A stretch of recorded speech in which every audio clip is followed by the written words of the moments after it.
Guys, do you also want to make your music or fonts sound much better in your edits, so they don't hurt your ears and don't make your character's voice unhearable just like this?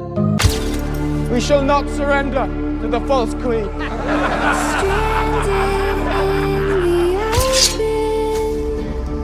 Behold me now! I am Aegon Targaryen, Viserys' true heir, and I stand before you now! Strike me down! And the stranger will take retribution.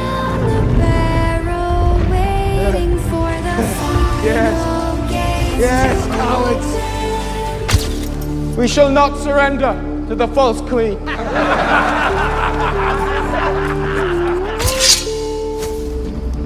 Behold me now! I am Aegon Targaryen, Viserys' true heir, and I stand before you now! Strike me down! And the stranger will take retribution.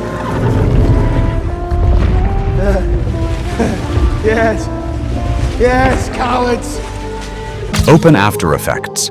As you can see, I've already trimmed and prepared all my clips, and I've also imported my music layer into the timeline. We shall not surrender to the false queen.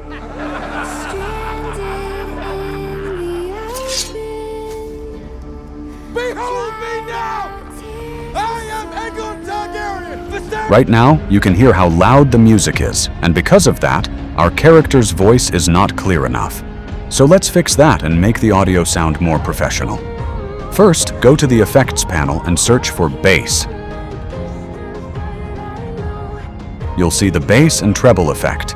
Add this effect to your music layer, and then follow the settings shown on my screen. Set the bass value to 100 and the treble value to -100.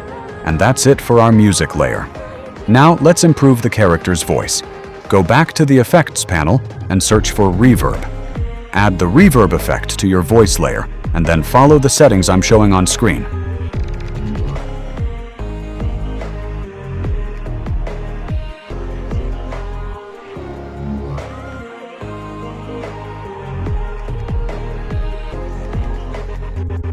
And we're done. Now let's play the clips. Behold me now! I am Aegon Targaryen, Viserys' true heir, and I stand before you now! Strike me down! And the stranger will take retribution. As you can hear, there's a big difference compared to before. The music feels much smoother, and the character's voice is much clearer and easier to hear. I've also added all the other effects you can see in this edit. If you want to learn how I made the complete edit, you can check out my other tutorials and live streams. And if you want to get my color correction presets, they're available on my website, Nihaal Edits. If you found this tutorial helpful, make sure to like the video and subscribe for more simple editing tutorials. Thank you so much for watching, and I'll see you in the next one.